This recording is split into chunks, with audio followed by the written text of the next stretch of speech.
now the next topic is we're gonna actually download some more data from the Alliance for Public Gardens GIS website, and that will contain the data model, and we'll learn how to create a geodatabase for that and install it and get everything going, and then after that we'll take a little bit of a tour of what's inside of it.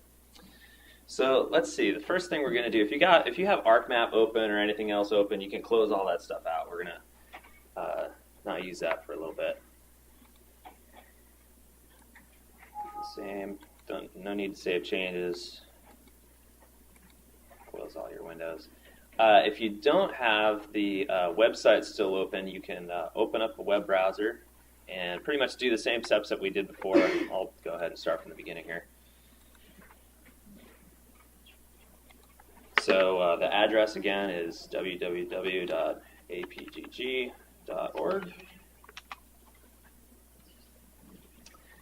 And if you didn't see here in the upper left, there is 0 days left until the workshop. Click on the download section under Public Garden Data Model, and you'll be back to the screen here.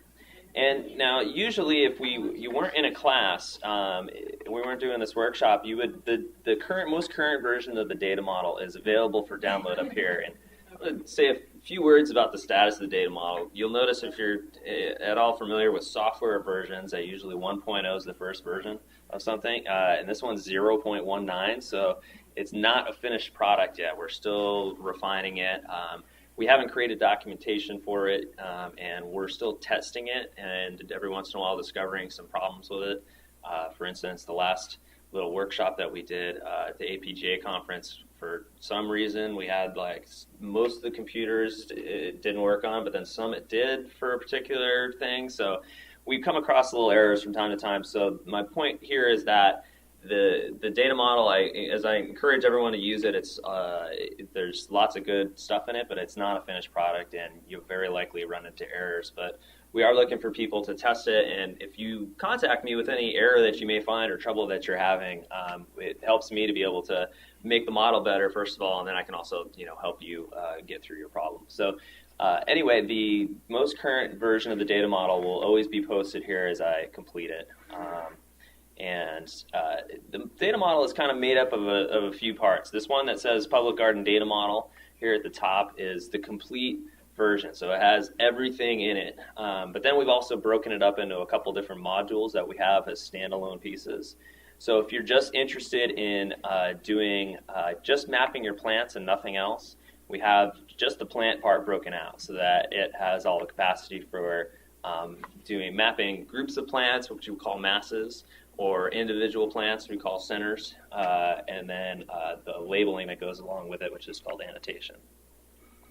So we scroll down here, there is this document that I recently put together that is a getting started document, and essentially, although we don't have documentation for the whole model, this is a little PDF that tells you how to basically install and go through the steps that we're going to go through here in just a minute. So if you ever need to or want to go through this process that we're going to go through here again, this document will guide you through how to do that.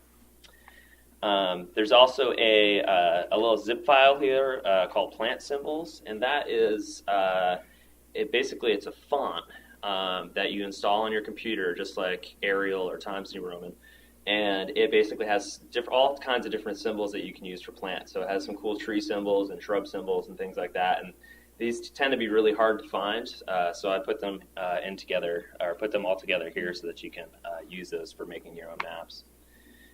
There's also this recent addition called the Tree Assessment Module, which is something that Mia and I have been working on, and it is basically kind of an extension of the plant part of the data model, which lets you perform a health, hazard, and benefit assessment on your trees.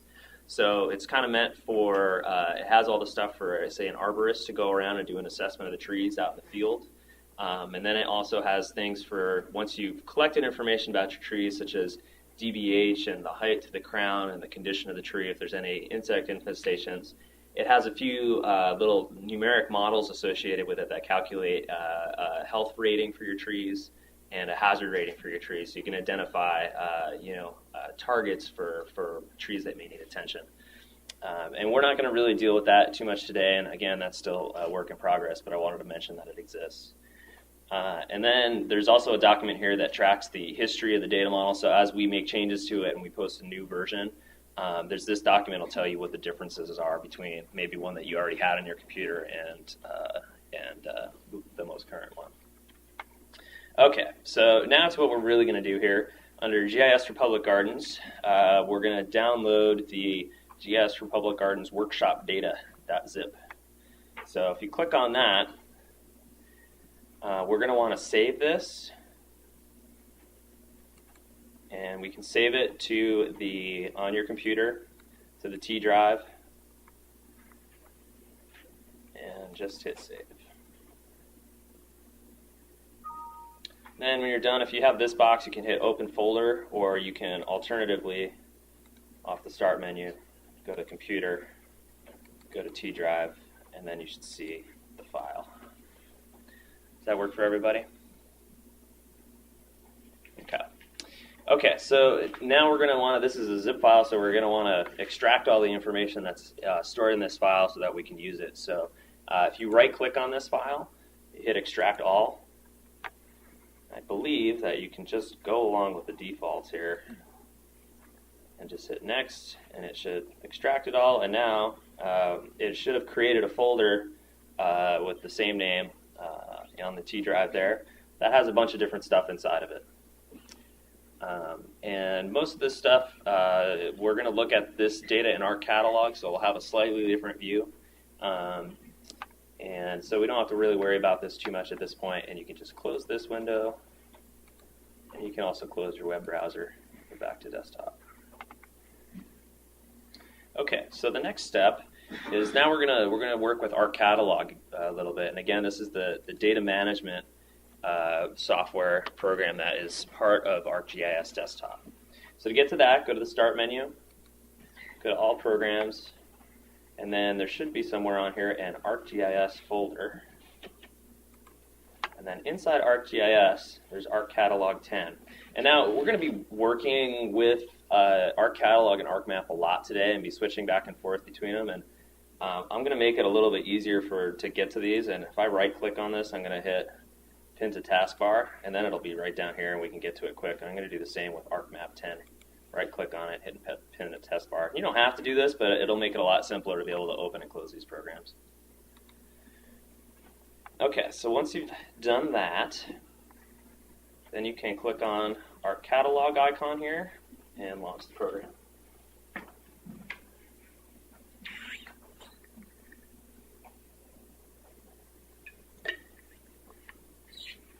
Okay, so in our catalog, I'll give you a little bit of a tour of this. So our catalog is kind of a similar layout to ArcMap. It has a table of contents or catalog tree on the left-hand side that basically lets you connect to data that may be in different spots. So you can connect to folders on your computer.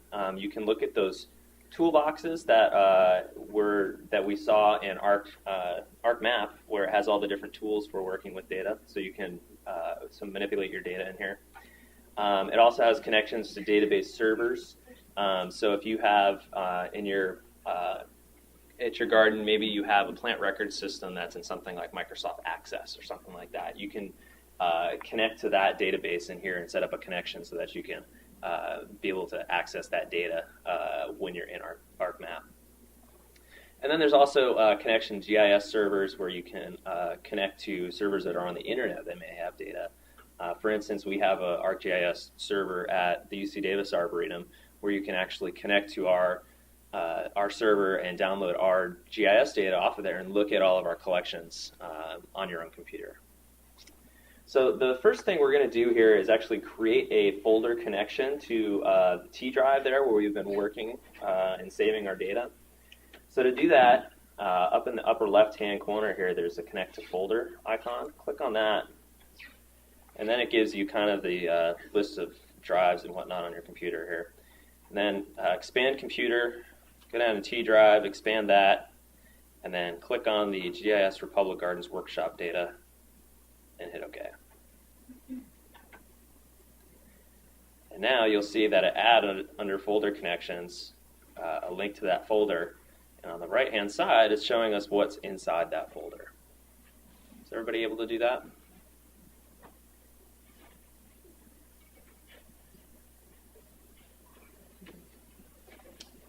So inside this folder, right now we've got a contents pane. You'll see there's 3 different tabs here at the top. The contents pane, it's showing us that in this folder we have a file called aerial photography for 2009. We have an XML document, which is the public garden data model there. And then we have a shapefile, which is an older GIS format, but it's pretty common if you're going to get data from someone else. Maybe you get some data from your local city, or if you're part of a campus, maybe your campus gives you some data. A lot of times people will give you data in a shapefile format, so we have some here today that we might work with. And then I have a logo file from the UC Davis Arboretum, which we can use to make our collection map. So today we're going to be working with some sample data from my old garden, UC Davis Arboretum. So that's the stuff we'll be working with. Yeah. Yes, shapefiles are vector. Yes. Yeah. So we can click on these things and actually and preview them here in our catalog. So if you click on aerial photography and you hit preview, it'll show us what we have. And I've put together today, we have a little, a bit of a photo here for part of the Arboretum at UC Davis. And you'll see in the middle there's a waterway that kind of runs down the middle with some bridges that go over it. And then the way that the UC Davis Arboretum is set up is that either side of this waterway is where our plant collections are. And on either side of that is the rest of campus. So we're kind of in the middle of a campus along a waterway.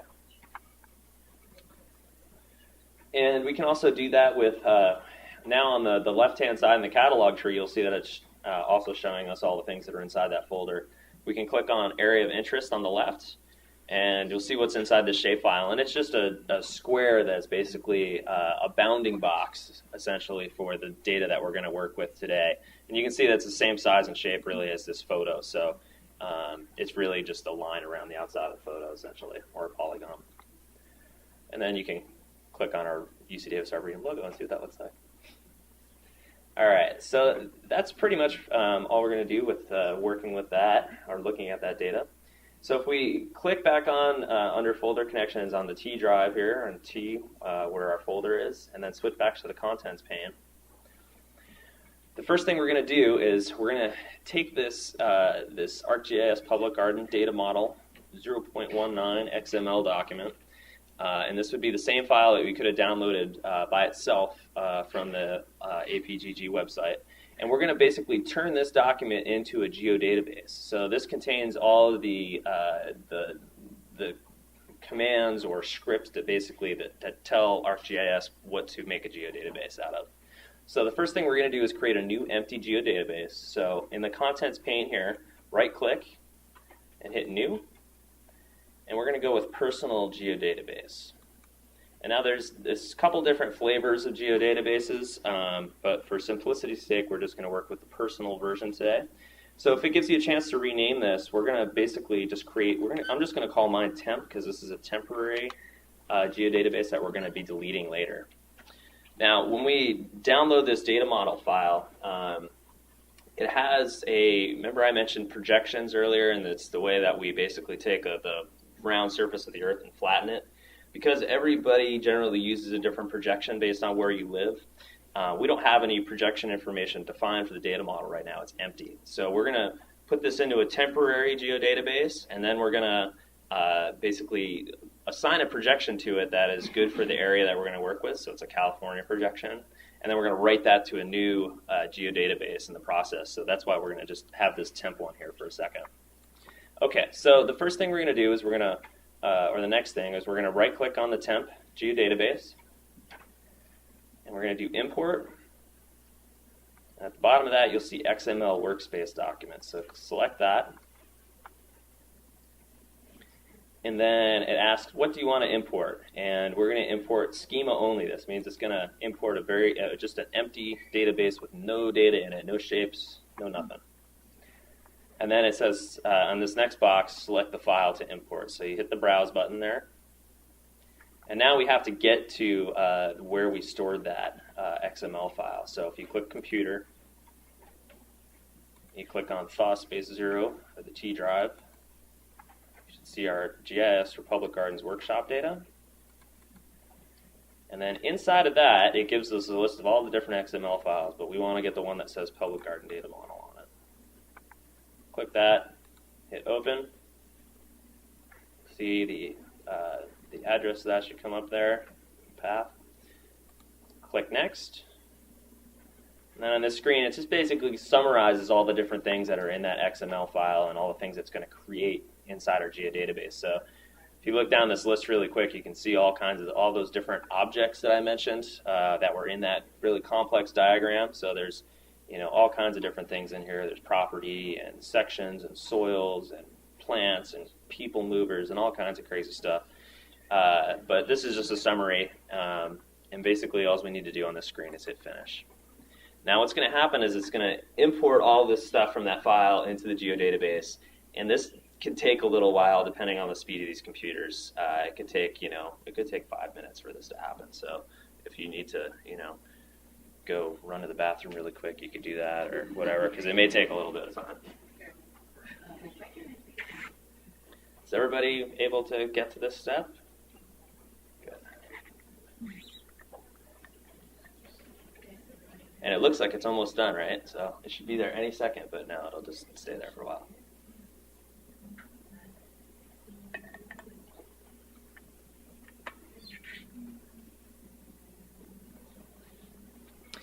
I didn't give everybody the opportunity to ask any questions after the little intro to the data model and geodatabases before the break. Are there any questions on that at this point? You're going to cover, the assumption here is that there's also already something installed in the Esri software that allowed us to open this file. Yes. Most of us probably won't have those. Right. I'll talk about that for just a second. So basically the software we're using today is ArcGIS Desktop version 10. So this is the latest version of the ArcGIS software. And now if you have a license for ArcGIS and you have what they call current software maintenance, so you've paid your dues or you're receiving the software from a grant program or something like that, it's just a standard installation off the disk. So if you follow the instructions that come with the CD, it's a standard installation, nothing special.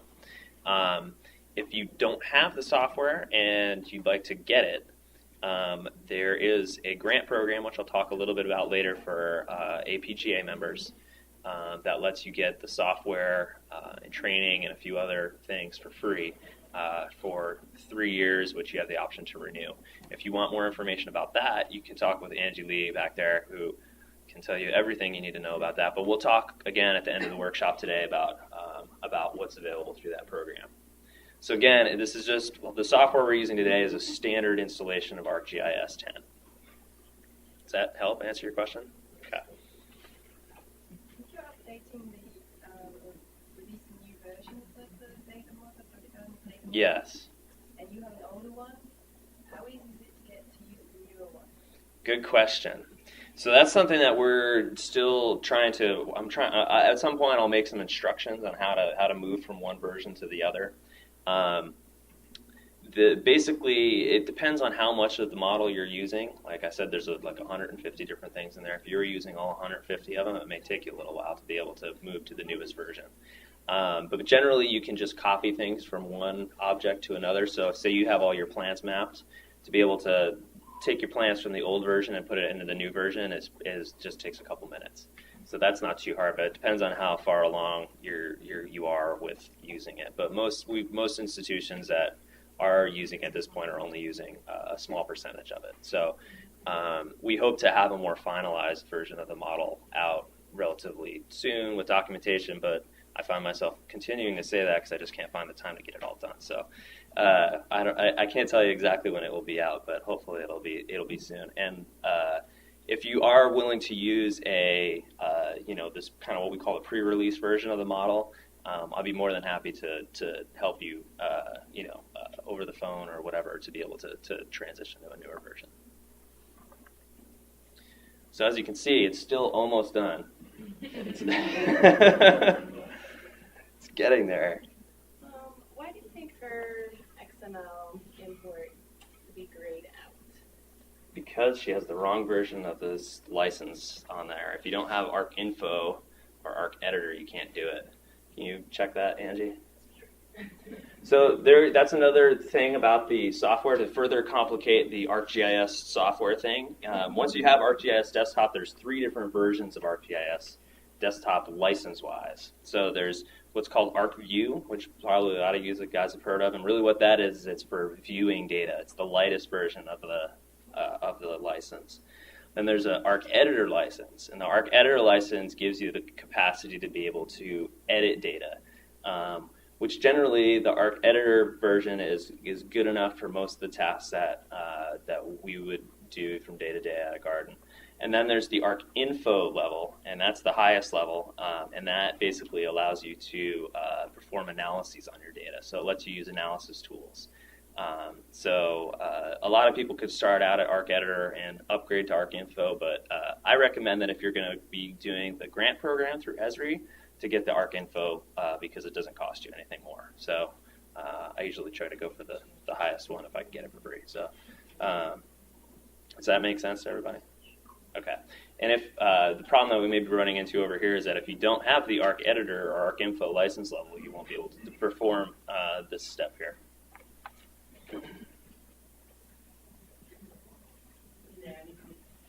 Okay. So is everybody's finished now? Maybe, yeah? Okay. All right. So Mia, do you need me to wait for a second, or can I? Okay.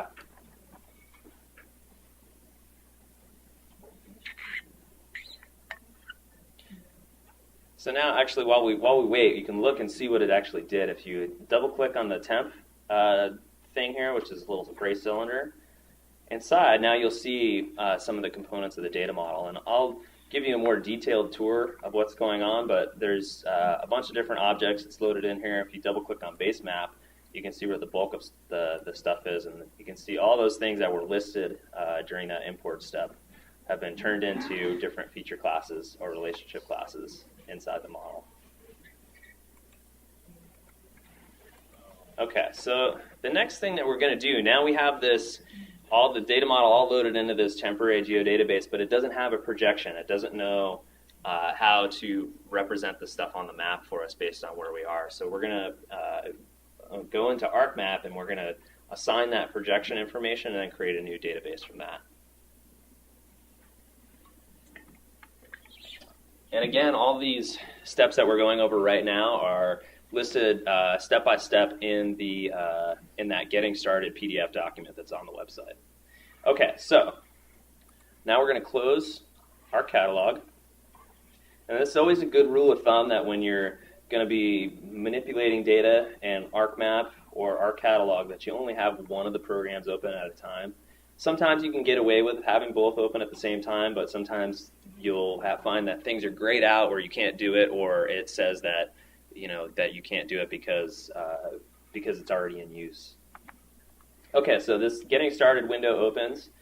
If you click on New Maps or My Templates, either one, we're going to want to select Blank Map at the top and hit OK. And that just starts a new blank empty map.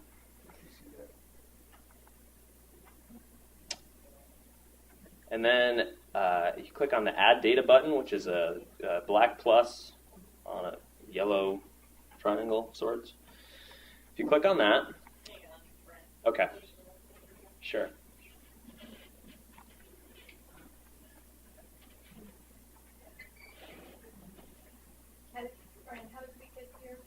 Let me just start this process over about that. Okay, so if you have ArcCatalog open, close it. So you get it back to your desktop here. And then you can, if you didn't pin these icons to the taskbar, you can get it from the Start menu, All Programs, ArcGIS, ArcMap 10.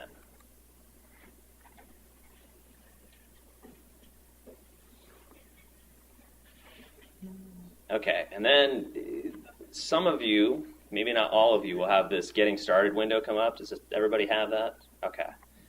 If you have that, on the left-hand side here, you click on My Templates or New Maps, either one. You should see an option for blank map. You can hit OK. And it just opens with a blank map. If you don't have that window come up, then you probably already have a blank map and you're good to go. Everybody's screen looks like this? Nothing happening? Okay, good. Okay, so now what we're going to do is we're going to add a little bit of data from this temporary geodatabase and then tell ArcGIS what projection we want to assign to that. So you hit Add Data button, which is right under the selection menu, I think. If your toolbar is in a different location, you're just looking for the black plus icon. And then under this, in this look-in box here, hit the down arrow, and you should see folder connections, and then you should see this T:/GIS or Public Gardens Workshop Data folder connection.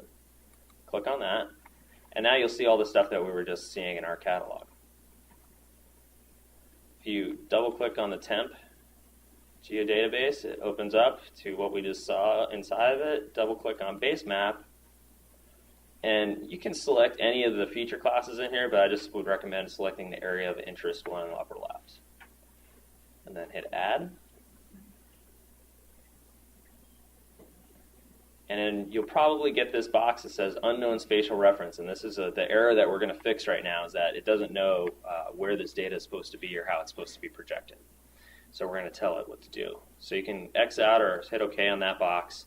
And you'll see that it loads the area of interest layer to the table of contents, but there's nothing on the map because it's an empty database. There's no data in it yet.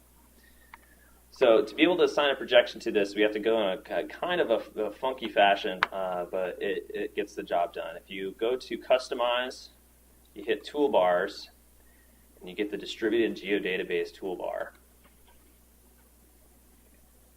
Once that comes up, you hit the only button that's available to us, which is the Extract Data button on the far right. And it brings up this little wizard that's going to ask us what we want to do here. And what we're going to want to do is, says, what do you want to extract? We're going to do schema only, and that means it's going to be a blank, empty database. And which geodatabase do you want to extract it to? We want to put it to a geodatabase, not back to an XML document, which is what we just came from. And you can see it's automatically got this extract_output name in here for us, and we can just go ahead and go with that. And then most importantly, we need to check this box at the bottom that says Show Advanced Options. Once you've done that, hit Next.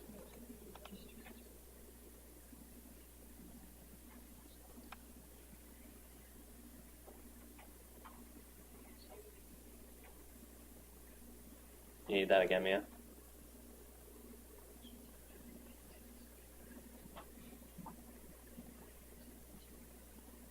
They were behind. Okay. He's still Getting there? extracting. Oh, okay.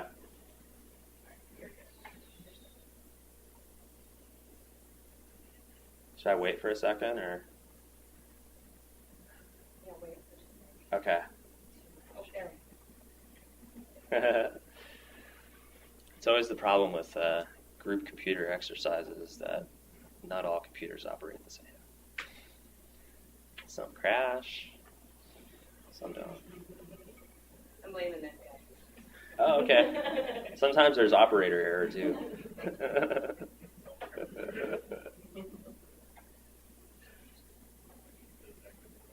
It's always a good idea to make sure that you're well caffeinated and well rested before attempting any computer exercises.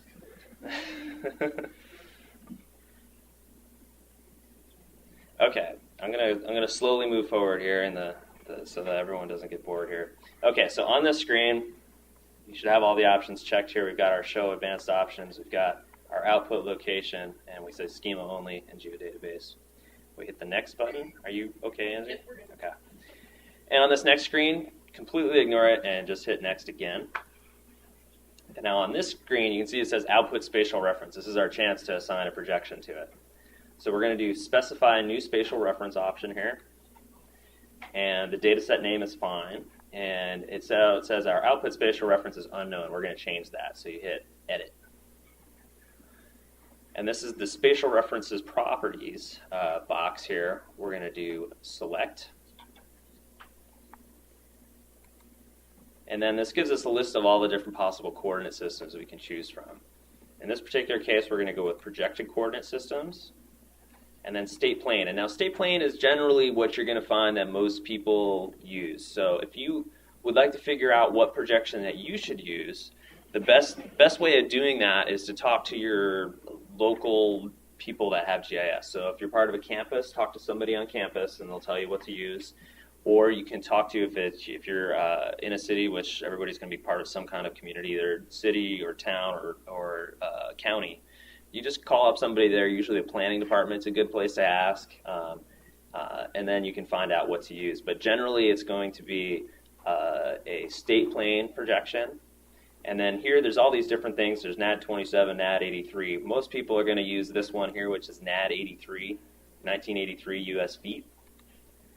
And what that stands for is North American Datum of 1983. And the units are going to be in feet, so double click on that. Oops. And then inside of it gives us a list of all these different ones, and you can see that there's ones for all these different ones for different states. And because we're going to be working with the UC Davis data set today, we're going to do California, and it just so happens that Davis is in what they call Zone 2. So again, to figure this out, ask your local government folks which one to use. And then hit add. Which California? Zone 2, it's California 2. Yeah.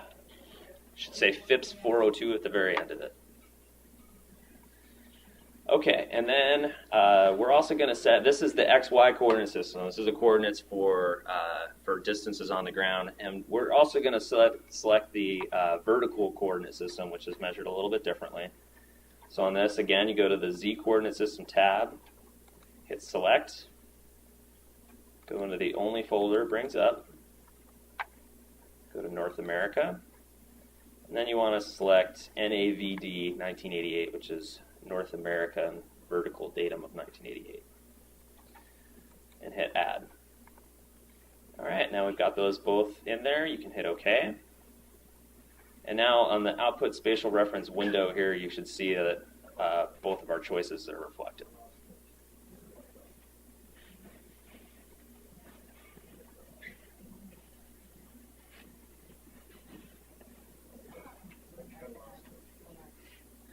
All right, and then we're just about done with this step, so we're going to hit next.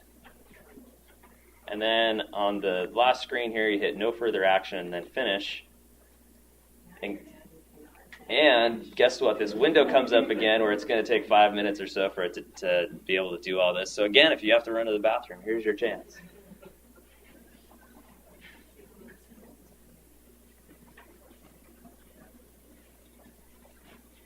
And I apologize for this strange little step that we're going through here, but unfortunately there's no other way around it for being able to distribute this data. But again, it's all written up step by step in that PDF document if you ever need to go back to that.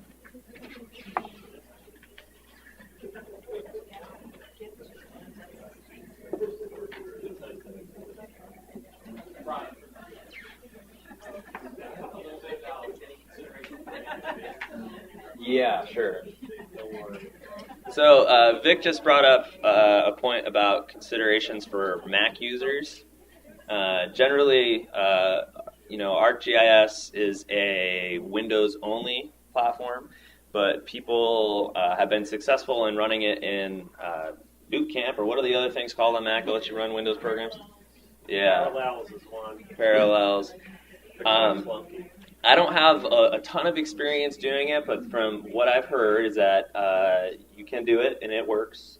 You lose a little bit of performance, I believe. No, actually, it's okay? Actually, maybe you should be talking about this. Yeah. People say it works as well as on native Windows computer. About the only thing that you might have trouble with is the three-dimensional stuff you want to do, like ArcFlow. I think some of the 3D stuff doesn't work quite as well. Another alternative is instead of using the desktop, you can set up a server and have people connected to the server just through a browser. That will work for some things. For some of that heavy-duty data collection we're doing right now, it may not be ideal. But certainly once you get to the point of having the apps that you want to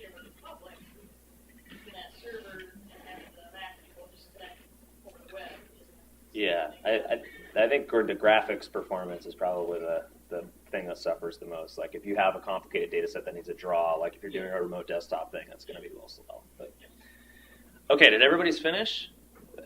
No? Okay. Mine was caffeinated that time. It went really fast.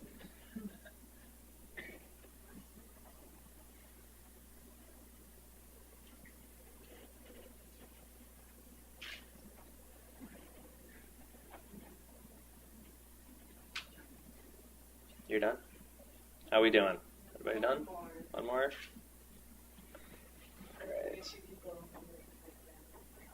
All right.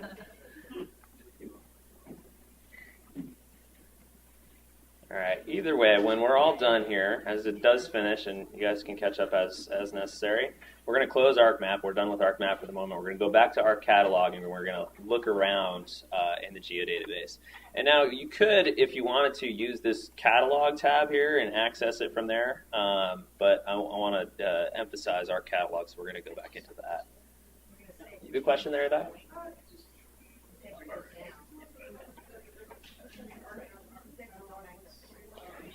Yeah. So the question was, again, what the difference between ArcMap and ArcCatalog are. And the best way to think about it is that ArcMap is your tool for visualizing your data and manipulating it and doing any analysis on it. It's the primary platform that you're going to be using most of the time. You can make your maps in there. You can query your data, all that stuff. ArcCatalog is really just for data manipulation, for looking at the geodatabase, making changes to it, maybe importing and exporting data, things like that you would do in ArcCatalog.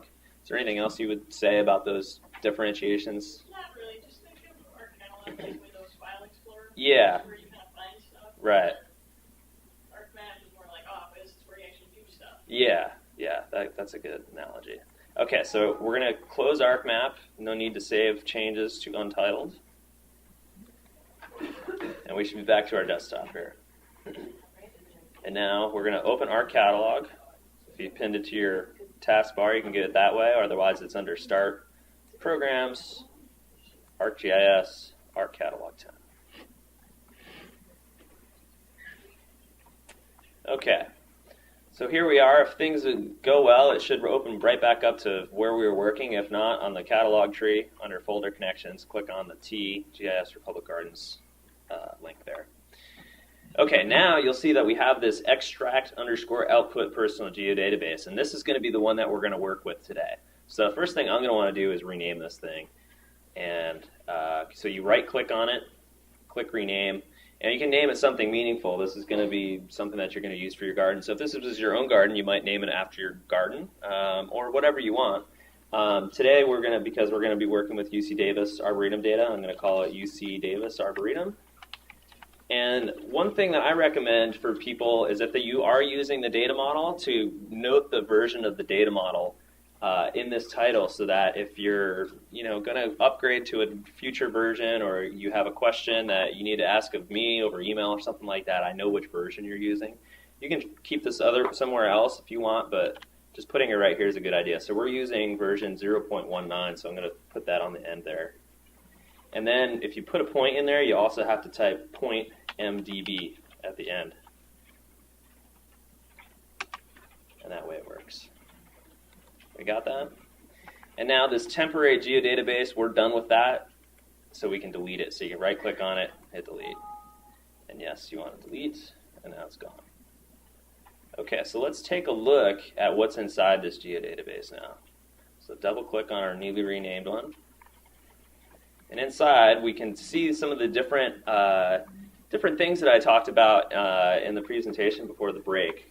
At the very top, we have a feature data set. It won't take the name. Won't take the name?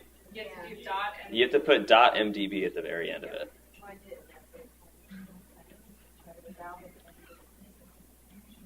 Yeah, the renaming, if you put a point or a decimal point or period or whatever you want to call it in the name, you always have to put the extension on the end, which is MDB. Otherwise, it thinks that it's a MDB, Mary Dog Boy.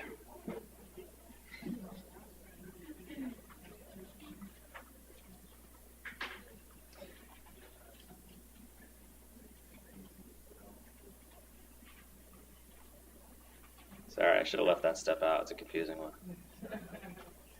Okay, so assuming that you get this named, I just want to point out some of the stuff that's inside of our geodatabase now. A few more questions. Basically, people who didn't add the MDB quick drive, just rename it again. It's not. It won't go. So, Yeah. It doesn't matter. It really doesn't matter what it's named as long as you can get inside of it. It won't even- I don't know. Yeah, once you messed up once. Then that's it, huh? Yeah. Can you look inside of it? Can you see what's inside of it? Then don't worry about it. It's not important. The rule, I guess, or the lesson that we're learning here is that don't mess up when you type it the first time. Put MDB on there, or just don't do it that way at all. So one little interesting fact here is a personal geodatabase is the same as a Microsoft Access database. So that's where the MDB comes from, a Microsoft Access database.